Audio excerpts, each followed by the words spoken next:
Fase uno: Fundamentos de los bienes generales y su clasificación. Por Jefferson Vélez Castro, Universidad Nacional Abierta y Estancia UNAD, curso de Derechos Patrimoniales con código 252-517-817, grupo 3, y por directora del curso la doctora Adriana Margarita Peñaranda Carrillo. ¿Qué son los derechos reales y personales? Según el artículo 665 del Código Civil de Colombia, un derecho real es el que tenemos sobre una cosa sin respecto a determinada persona. Son derechos reales el de dominio, el de herencia, los de usufructo, uso o habitación, los de servidumbres activas, el de prenda y el de hipoteca.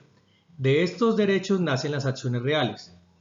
Por derechos personales, el artículo 666 del Código Civil de Colombia dice que los derechos personales o créditos son los que solo pueden reclamarse de ciertas personas que por un hecho suyo o la sola disposición de la ley han contraído las obligaciones correlativas, como el que tiene el prestamista contra su deudor por el dinero prestado o el hijo contra el padre por alimentos.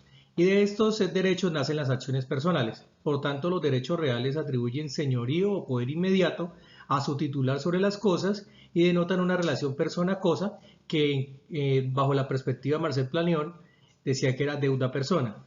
En tanto, los derechos personales nacen de la relación inmediata y directa entre persona-persona, en el que uno faculta a un sujeto que sería el acreedor para exigir a otro que convergería como deudor el cumplimiento de una prestación de dar, hacer o no hacer. Semejanzas y diferencias entre los derechos personales y reales. En los derechos personales los efectos son interpartes, en tanto los derechos reales son erga omnes. El objeto de los derechos reales es la cosa o bien, en tanto que en los derechos personales es la prestación de dar, hacer o no hacer y puede ser indeterminada y futura. Por tanto, en el derecho personal las acciones son personales, la adquisición requiere solo título por regla general, por duración son temporales y la prescripción por regla general es extintivamente liberatoria. En cuanto a los derechos reales, el objeto es la cosa o bien, las acciones son reales del titular y los atributos de persecución y preferencia, la duración pueden ser perpetuos y temporales y la prescripción por regla general es adquisitiva excepto la prenda o la hipoteca. En el caso de los derechos personales, el sujeto activo es el acreedor y el sujeto pasivo es el deudor. Y por origen tiene la fuente de las obligaciones y el numerus apertus es el número de obligaciones que se constituyen, mientras que en los derechos reales el sujeto pasivo es el sujeto pasivo universal o no, y el sujeto activo titular es el según derecho que se trate. El origen puede ser el modo de adquirir y el número clausus son la taxatividad legal o jurisprudencial y solo la ley puede crearlos, según el artículo 665 del Código Civil de Colombia, y vía jurisprudencial puede ser la posesión, fiducia o derecho de retención. En tanto que en el derecho real existe una prestación de servicio y tendrá por finalidad prestar un servicio, mientras que solo en los derechos personales existirá la necesidad de responder o satisfacer una obligación, por tanto la relación que se expresa es satisfacer o cancelarse. Ahora, ¿qué son los bienes corporales e incorporales? Por bienes corporales se entienden aquellos que tienen un ser real y pueden ser percibidos por los sentidos como una casa, un libro. Arias 2008. En tanto, los bienes incorporales son aquellos que consisten en meros derechos como los créditos y las servidumbres activas. Arias 2008. Clasificación de los bienes. Los bienes pueden ser corporales o incorporales. En los bienes incorporales tenemos la propiedad intelectual por derechos de autor, por propiedad industrial o por protección de variedades vegetales. En los bienes corporales tenemos los bienes muebles e inmuebles. Los bienes muebles se clasifican por naturaleza, anticipación y accesorios.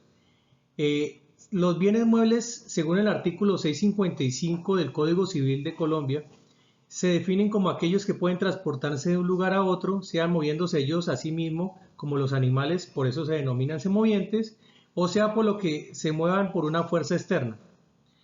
Por naturaleza se describen los bienes muebles según el artículo 655, por anticipación según el artículo 659, en el que por anticipación se definen por una ficción jurídica con el fin de construir un derecho a favor de terceros. Los bienes muebles accesorios se describen en el artículo 660 y según su fungibilidad pueden ser bienes fungibles o no fungibles.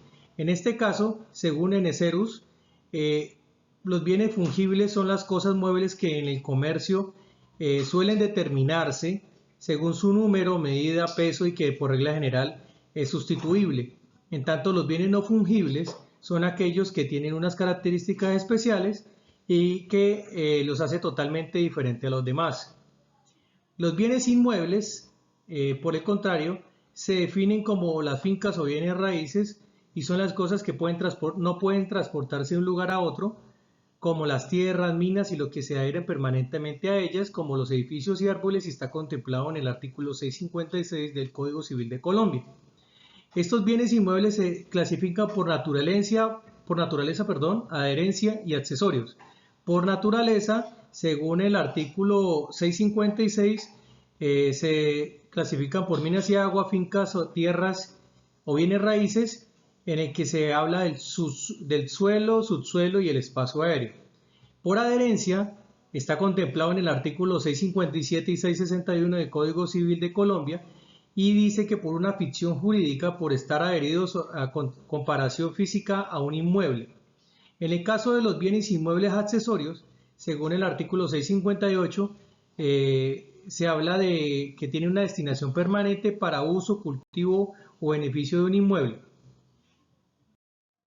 Referencias bibliográficas. Muchas gracias por su atención.